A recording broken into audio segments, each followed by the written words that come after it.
If you'd like to talk about your own Bigfoot encounter, or if you're looking for help from a Bigfoot investigator in your area, email me at bigfootcrossroads@gmail.com. No Sasquatch were harmed in the recording of this podcast.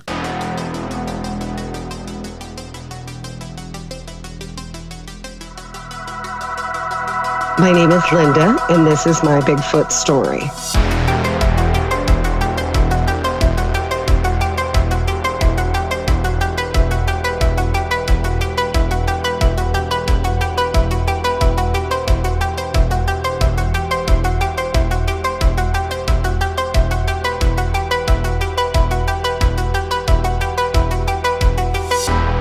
Linda, welcome to Bigfoot Crossroads. Thanks for joining me.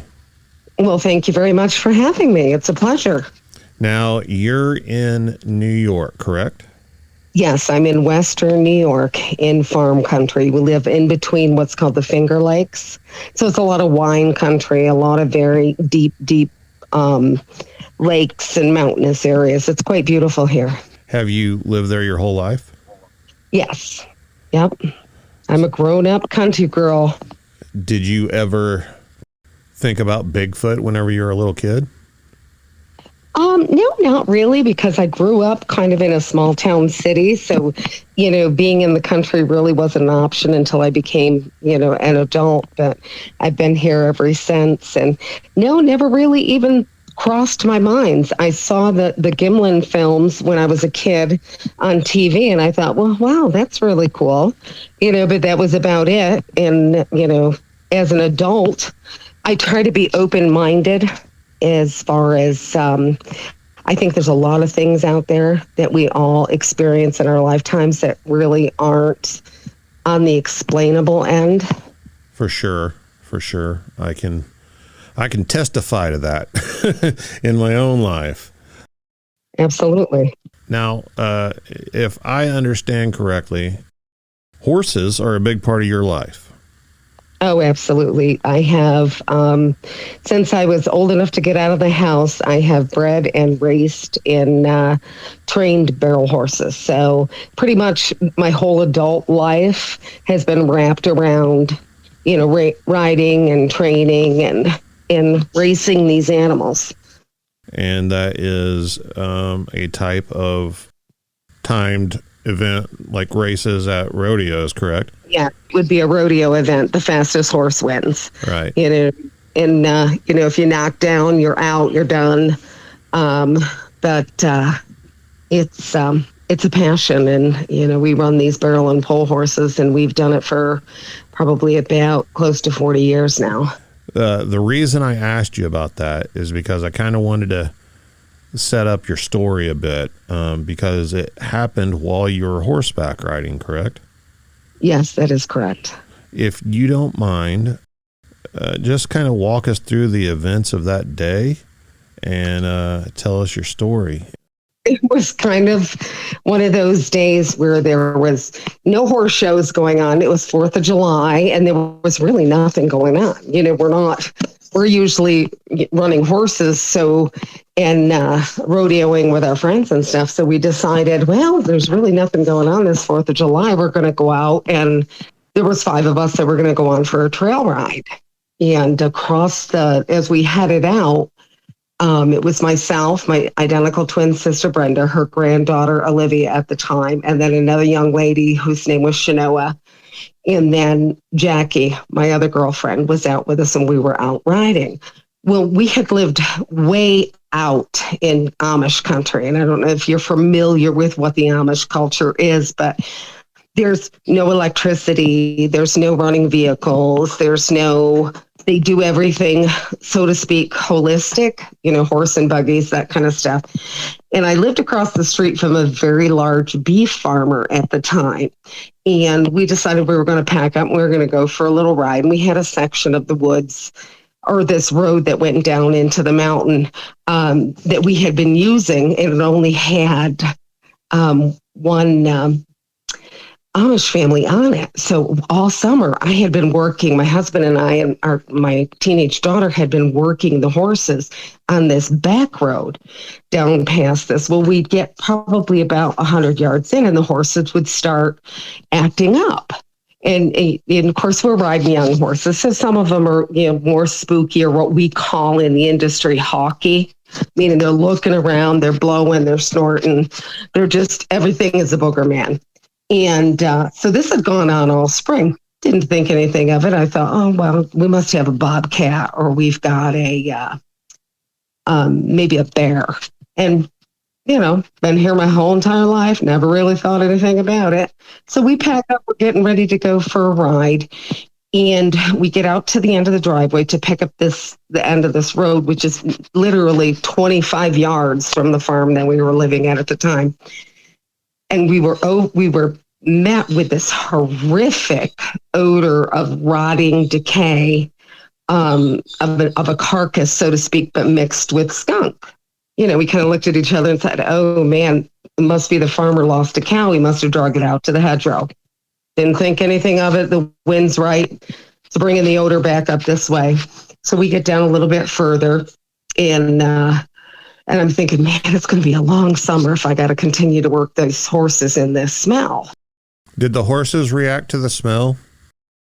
No, they didn't. They just kind of went along, but then we got down probably to that same, 100 yards into that same bent over tree and then that's when they started to blow and snort and, walk sideways and get all up on edge. Well, we just kind of pushed them through it. We thought, let's ride away from this horrific odor.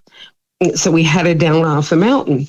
Well, we're here and, all this, where we were riding down off the mountain, there's a ridge line on top of the mountain, and then there's a deep ravine on the other side down in. And we kept hearing what we thought were deer crashing through there. We'd been riding for probably, maybe an hour and a half out, and the smell is not going away. And we're like, man, the wind must be just carrying this thing. We're not putting two and two together yet. Right. And, we're just, we live in the country. These kind of things happen in the country. So we're riding away from which we think we're leaving this odor, which is not leaving us. And we're hearing these. I said to my sister, I leaned over to my sister, I said, man, the deer are really riled today. She goes, yeah, listen to them. And they were running up on the ridge line. And then, we might get another 30, 40 years down the road. You could hear it down in the ravine. So I'm thinking we've got maybe a buck chasing some doe or something. It's not the season, but you never know. Right. And so we rode out another hour and a half, and we got down probably about 3 miles down off the mountain, and we just decided, all right, this stink's not going away. The air must be right. We get it. Let's turn towards home.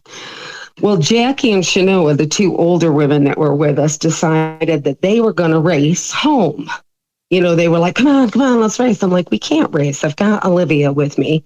You guys go, take off. So they blast off up off the mountain, and next thing you know, you see dust and they're gone. And so we didn't think anything of it. My sister and I were just visiting, and, Liv's doing her little, 13, 14-year-old chat that she's, being a teenager, how that goes. Right. And she's like, man, Grandma, what is that smell? And I'm like, honey, all I know is that it's got to be probably maybe a dead carcass. And somewhere down here, down the road, we'll probably run into a skunk that's been hit. And she said, oh, okay, and she said, well, let's head back the other way because it smells really bad. And so we turned around and we head back. Well, we're hearing the crashing and the snapping and up on the ridge line again. And the next thing you know, I hear it down below. Well, we had come to a large open field where there was a hedge line of trees, but in one space, there was probably maybe 20, 25 feet that you could see from tree to tree. And we were standing there or riding there, I should say, riding, just quietly up the road. And I heard a noise and I just happened to look over. And just as I looked over, out leaps this big ape. That's the only way I can describe it. But it was the color of an orangutan.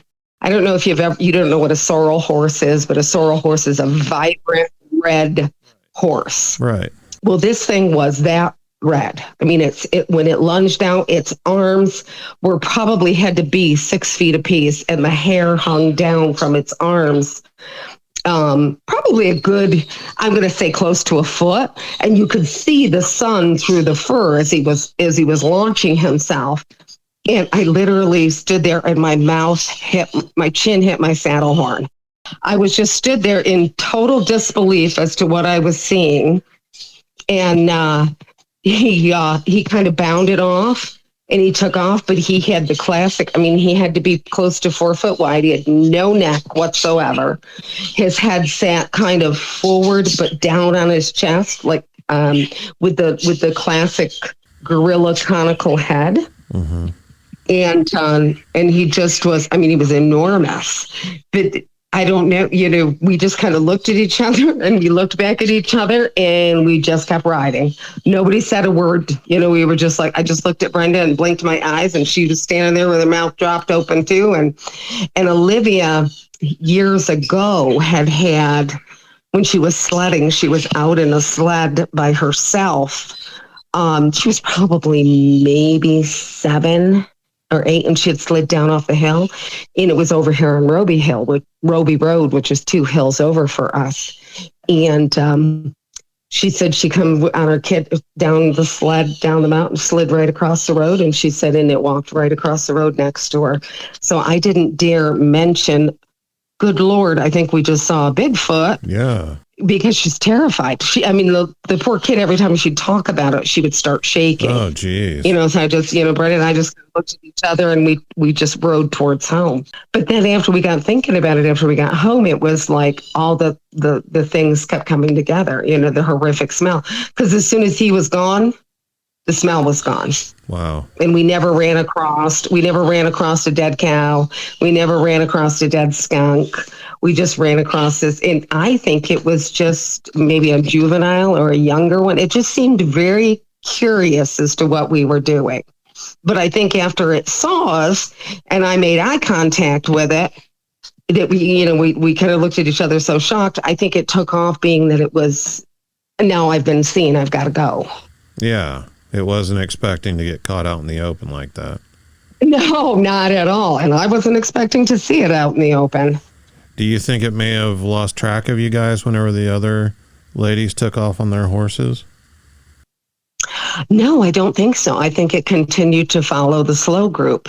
I think that, we were just riding along leisurely, mm-hmm. and it just hung, probably, I'm going to say 40 or 50 yards into the ravine where, you could hear something crashing through there. At the time, we thought it was deer, and they're quite large up this way, the deer are.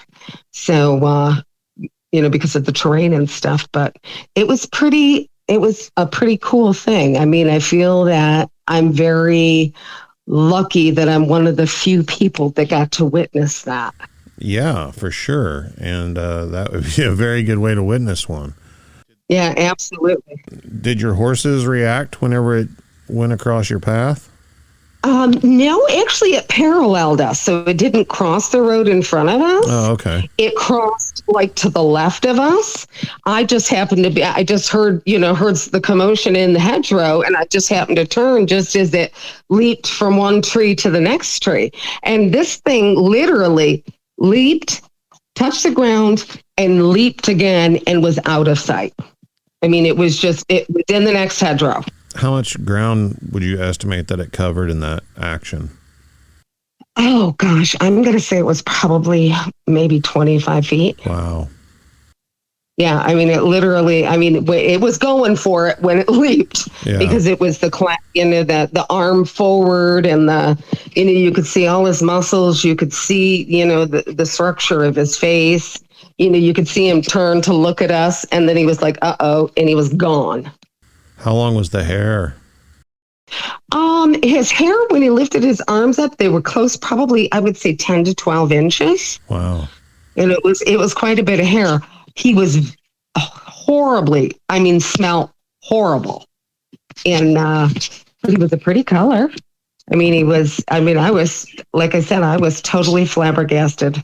My chin hit my saddle horn, and it was just like, wow. And then, of course, you try to tell people and explain things, because I didn't talk about it for probably like 2 weeks, because I wanted to get it in, in my head straightened out, how it affected me. It was pretty, after that, from now, to this point, I don't like to go outside after dark if there's no lights anymore, because we live so rural and so far out.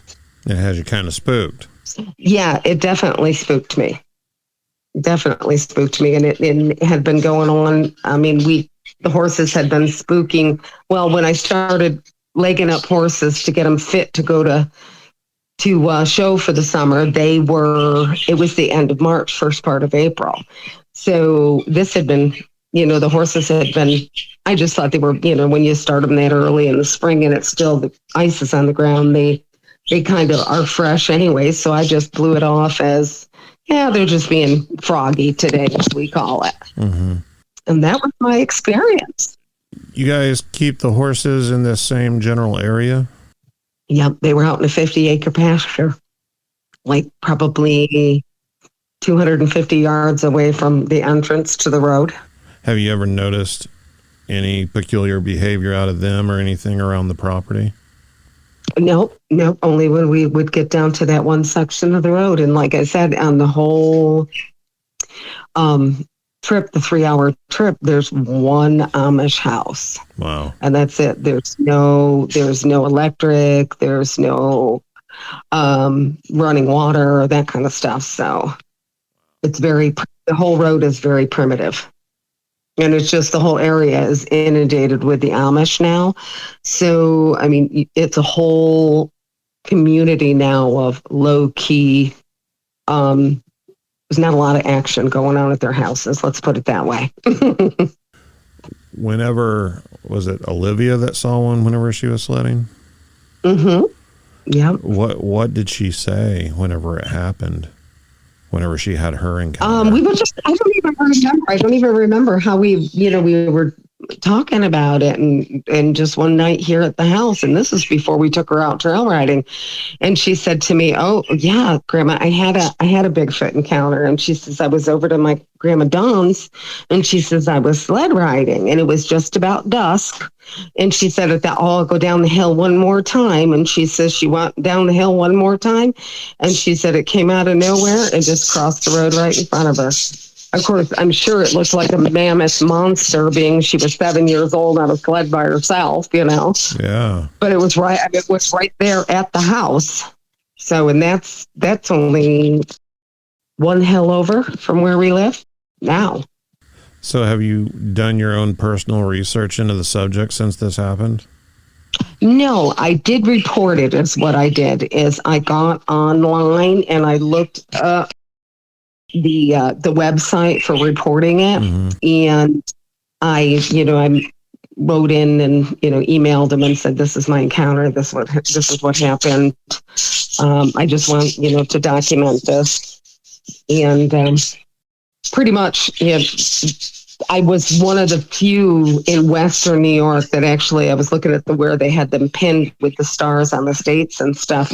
But if you look at where we are, and if you look down to where all the stars are on the map, it almost looks like they're migrating from north down towards the south. Huh. Because they're hitting, they're coming out of the Appalachian Mountains, or going down into the Appalachian Mountains, excuse me. They're coming out of the mountainous regions in New York. But if you look at it on a map, it's really interesting to see how far, where the sightings travel. And I think we just caught one that was probably on his way through. But then again, my brother-in-law, who's passed now, who lived probably a half mile around the road or down the road from us, where we were living in Addison at the time. And when we had the encounter, he had seen it twice himself. He said he saw it once. Of course, he was a huge avid hunter, and he had been out deer hunting. And he said one stepped out behind the tree, looked at him, and then stepped behind the tree and stood perfectly still. And then he had encountered it again 2 fields over from his house in the cornfield feeding at night. And as soon as it saw him, it ducked out of the way. But he said the one he saw was dark brown, almost black, as opposed to the red one that I saw. Huh. In the same area. Yep, same area. Yeah, and so I don't know if they're migrating through Western New York to get down, to West Virginia, Ohio, and right down that set of mountains. I was just going to say I'm not real familiar with a lot of New York geography, but where are you located in regards to Whitehall? I don't know where is Whitehall, up in the mountains. I'm not sure. I think so. Whitehall, New York is kind of like the Bigfoot capital for New York. So I'd be interested in seeing where that's at. I am in Western New York. I am 3 hours west of Erie. Okay. We're right mid-state, kind of on the Pennsylvania border, right straight through, and then it runs, it just runs east-west there, and we're 3 hours. It takes us 3 hours to get to Erie, or Erie is 3 hours east from us, but it's almost a direct line. And I'm directly below Rochester, an hour and a half south, straight down. I just spoke with a gentleman from Pennsylvania, as a matter of fact. It's funny that you were in Amish country, because the past, including yourself, 3 guests that I've talked to have all mentioned being in Amish country. Yeah, see, and I think that the environments, and they just totally, at sundown, they just totally shut down. They don't watch TV, they don't listen to music. It's just silent. Right. They read at night, Yeah.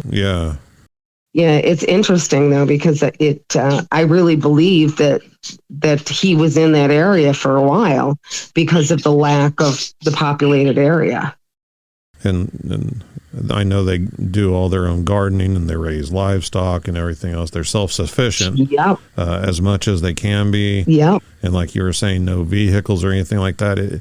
It is an ideal place for these creatures to get in their people watching and have access to, steal some food every now and then, or whatever they do. Oh, absolutely. Yeah, absolutely. And it was really, it was very almost surreal, I guess is the word that I'd want to use. Because I really, I always watched the Sci-Fi Channel and that kind of stuff, and paid it, attention and looked at it as entertainment. But then it was like, wow, I think that eventually you're going to see them. They've got enough DNA coming this way and stuff that I think you're just going to find one. If you really, truly think about it, I'm 58 years old. I've lived in Western New York my whole entire life. And we know there's black bear here. There's a huge population of black bear. And I've seen one 3 times in my entire life. Wow. So and I know there's bobcat here. There's a huge population of bobcat. We hear them screaming at night, and I've seen one. Yeah, I've seen one bobcat in my entire life. Mm-hmm. Out in the wild, at least. This one was swimming across the river. Swimming? Yes, at the foot of our hill. Huh. I've never heard of that before. Yeah, and it was crossing the river, and apparently it didn't realize that the river, it's not a very wide river, but I don't think it realized how deep the water got. And I was driving, so I wouldn't even have seen it had the kids not yelled, "Look, Grandma, there's a bobcat in the river." So, of course, then we had to stop and see it, But we have bald eagle up here. We have coyote. We have bear. I've seen a mountain lion up here, and they're not supposed to even be here. I don't understand why they won't admit to mountain lions in places. They do that in a lot of states for some reason. Yeah, well, not to mention the fact they turned out and they, I guess they've turned a bunch of pairs out along the river, or not the river, but I mean the lakes, and they're living in the caves along the lakes because you've got Seneca Lake and Keuka Lake and Cayuga, and they're all part of the Finger Lakes, but they're very Seneca Lake's over 30 miles long, and they're all caves that run down around there. I mean, it's perfect habitat for a big cat to be hanging out. Yeah, but they say that I called the Fish and Game and said, I want to tell you what I saw. And they were like, oh, no, they're not in this area. Okay.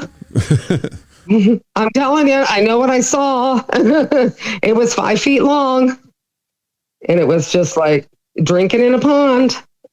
Yeah, they won't recognize them here. I've seen one personally. A year or two ago, someone actually captured one on their security cam walking across their property. I mean, there's no denying what it was. Right, exactly. It was out. It was like up on their deck at the back of their house, and it was on the news and everything. Mm-hmm. And they're still just like, no, Oklahoma doesn't really have them. Sorry. No, sorry, they don't exist. Either do ghost and either do UFOs. Right. Well, now UFOs do. So. Yes. Well, yes. So it won't be long, and they'll be saying, you know what? You people aren't crazy. They really do exist. Well, I hope I get to see that day. Oh, absolutely. Me too. I hope a lot of people are vindicated whenever that day comes. Now, we were talking back and forth through messages, and you sent me some interesting pictures of some possible tracks. Would you like to talk about those? Yeah, absolutely. I believe you said it was your twin granddaughters? Yeah. I'm an identical twin, and they're identical twins. Twins do run in families genetically. Yes. And they are just, I mean, that they're going to catch them a Bigfoot. And that's all there is to it. And they pack themselves little evidence kits. Oh, wow. And, and they said to me, I can tell you, it's a cute story. They, been a couple years now, so about 2 years. So they were probably 8. And they were coming out here, and of course it's snowing, and they're going clear out back on the back side of the property looking at, I'm like, stay away from the pond, blah, blah, blah, blah, blah. So, and then they come back in and they're like, Grandma, we found prints. We need your phone. All right. It's freezing cold. I'm like, aren't you kids cold? No, we got evidence. We've got to go collect this evidence, Grandma. And I'm like, okay. So they come back and they're out back. They've got my phone. They've got I don't even know what they used, a flashlight maybe, or something. They put a little scale object so you could tell how large this print was. And they're out there taking pictures because and I came back and I'm like, wow, that's really cool. Yeah, and I, because I'm like, oh yeah, it's got to be a bear stepping inside a bear track or whatever. And next thing I know, I see my granddaughter and she's running out the door with all my green grapes, and I'm like, what are you doing? And she's like, well, Grandma, we're going to set a trap. And I said, you're going to set a trap?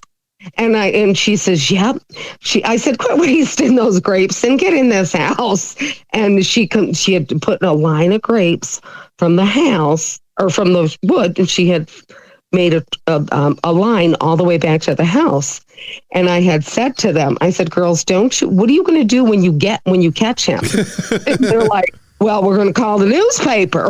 Yeah, going to be on TV. What are you talking about? What are you talking about? We're going on TV. So, but that was, and then we were surprised because I had shared it thinking, this is cute.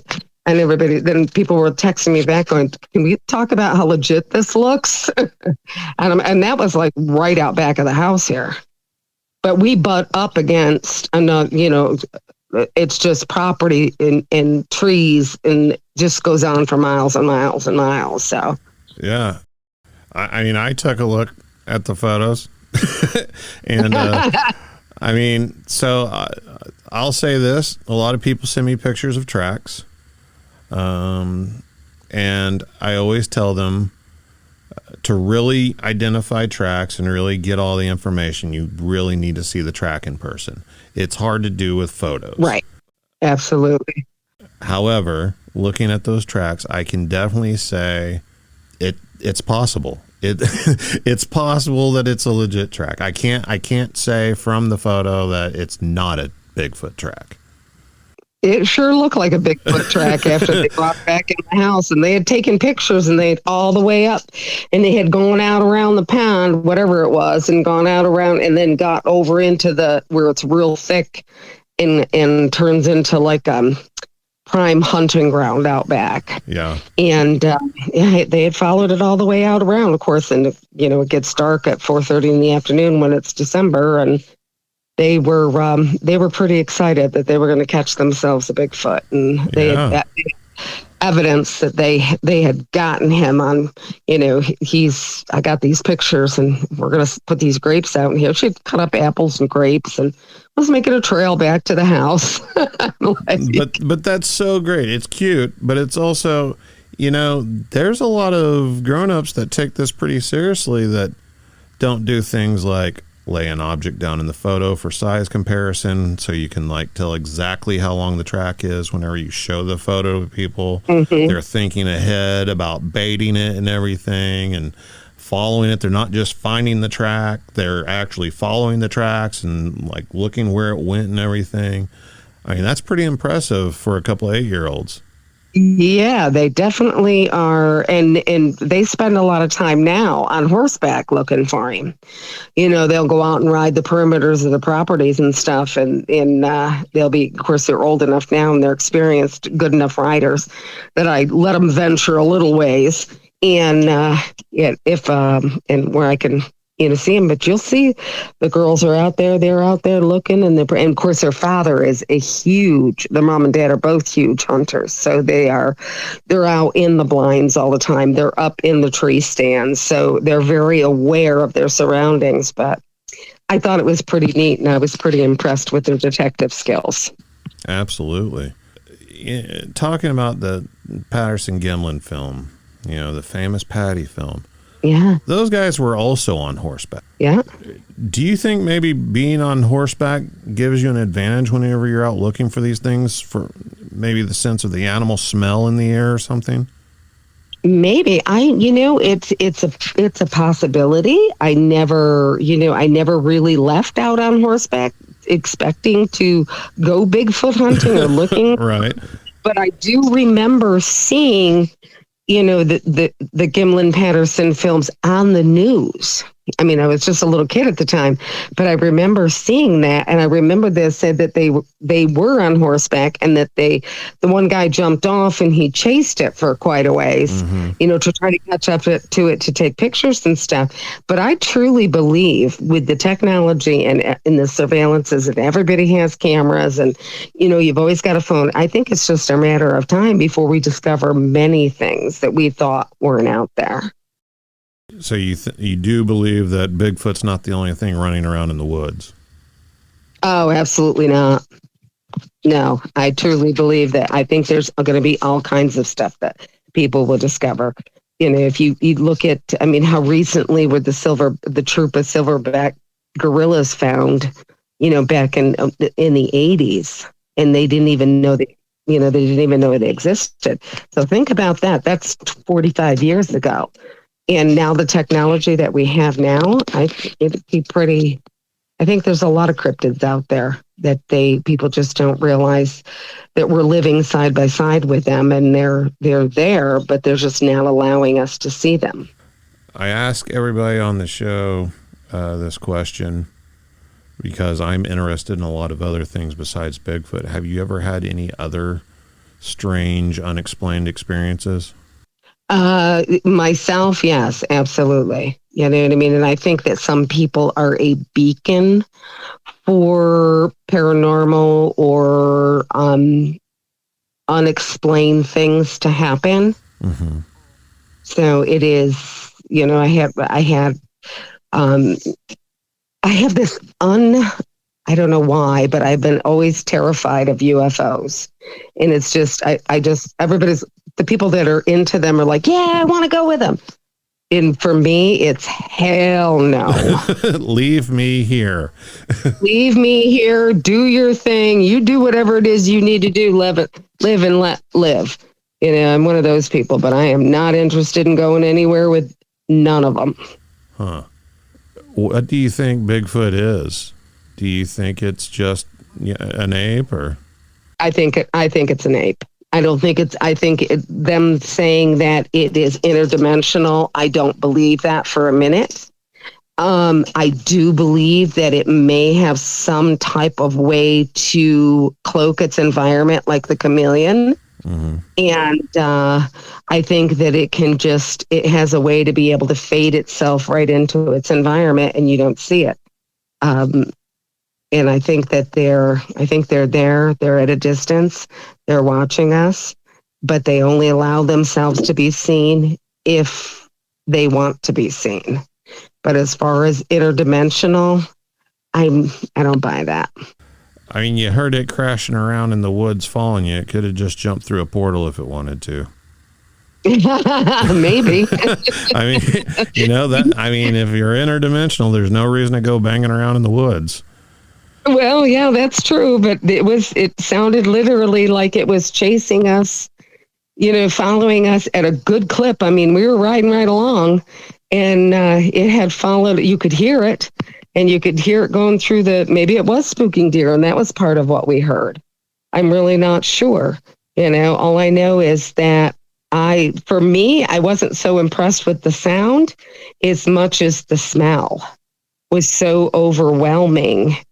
And that's how I knew it never left us. Yeah. Because it was like, we were 2-3 miles down the road and we can still smell it as if we're standing next to the carcass. Yeah, that's strange. Growing up, spending a lot of time in the woods and up at the lake and everything, you run across a lot of dead things. Mm-hmm. And you're absolutely correct with what you're saying. The wind will blow a certain direction and you'll smell it. And whenever you get close, you'll smell it. But you can leave the area and the smell leaves with it. Absolutely. So for the smell to just be following you around like that, I would say that's pretty much a guarantee that the smell was coming from the Bigfoot. He definitely. I mean, it's funny because the people that I had told about it, and they said, one guy said to me before he even said a word, he goes, "Tell me, did you smell anything?" And I was like, "Oh boy, did we!" And he was like, he said to me, "Then you probably had an encounter." And I explained to him, what had happened, the whole thing that I've explained to you guys as well, but he was like one of the few people that said, yeah, I've seen them, I've smelt them, and he was kind of like one of the believers mm-hmm. that was totally interested in what I had to say rather than tell me I was a crackpot and I must be seeing things and, pink piggies fly. And Right. Who's the first person that you told? Was my husband. How did he react to it? He said, really? Well, the thing is I'm clairvoyant and my mother was clairvoyant. I have several siblings that are clairvoyant, and my husband was raised in the Kentucky Bible Belt where it was ghosts don't exist, blah, blah, blah, blah, blah, blah. And since he's been with me, he's had several ghostly encounters. And as a matter of fact, the last one we just had was in Sedona. And we had gone to Sedona here week before last. And my sister and I had gone, Tom went to see his friend because we were there for a wedding. And he had gone to see his friend. Well, David was just hanging out in the condo.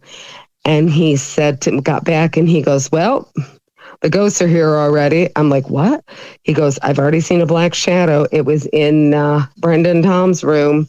And I'm like, oh, great. And but there was so much energy in that place it was like that the energy would bum rush you. It was so strange because it would just run up into your space and get right in your face and then stop. Wow. And it was definitely full of a lot of energy. It was a pretty cool place. Do you think Bigfoot can be a ghost? The one I saw wasn't a ghost. Right. You know what I mean? He was pretty solid, but I don't know. You know what I mean? I know, to me, what I saw and what I experienced was a cryptid primate. Mm-hmm. Whether it's interdimensional, I don't know. You know what I mean? Can he cloak? I'm almost to the idea where I'm thinking he possibly may be able to, turn his hair a certain direction or whatever, and then blend right into the environment. But it's funny because they can be standing right there, and until it moves, you don't see it. Yeah. It's a spooky thing. One of the big things that kind of creeps me out about him is all the crashing around and everything, but then if they want to, you don't hear a single snap of a twig or a rustle of a leaf or anything. Right. And as big as they are, it's just weird. They just go stone cold, stone quiet. And I don't know. I think that we need to look up to the trees. I agree. I think that they're typical. I don't think that you're going to find they're going to go extremely high unless they have something that can suspend or hold their weight. But I think that they're missing a lot because they're not looking up. And I'm one of those people. I'm terrible. If it's over my head, I can't find it. So I know I'm not the only person in the world that's like that. Right. I think people spend a lot of time looking at head height where they think it's supposed to be and not looking up and not looking down as well. Absolutely. Yeah. They'll lay flat down on their bellies and you'll walk right by them. I've done it myself, or at least I'm pretty sure I have. Mm-hmm. Well, Linda, I appreciate you coming on and sharing your story. Well, I thank you. It was a pleasure. Yeah, I really enjoyed it. The leaping from tree to tree is something that I've picked up from other people hearing about, seeing. Seems to be a tactic of theirs to try and hide from us. They'll go from tree to tree. I think they also use it in hunting and everything. But it was a great experience, and I'm going to be talking to you some more in the future about some of your ghost experiences. Oh, gosh. We got lots of stories for that. It's crazy. Lots of stories for that. It is. Just sometimes I think to myself, oh, why me? I end up doing a lot of cleansing and a lot of burning sage and things like that, because sometimes it gets to the point where it's very overwhelming. Just too much. Yeah, you just got to shut it down and get a night's sleep. So, but other than that, I really appreciate you listening to my story and having me on. And yes, for sure. And if anybody out there listening has had an encounter they want to share, or would like somebody to just listen to them and tell them that they're not crazy, shoot me an email at bigfootcrossroads@gmail.com. Until next time, remember, there's something in the woods.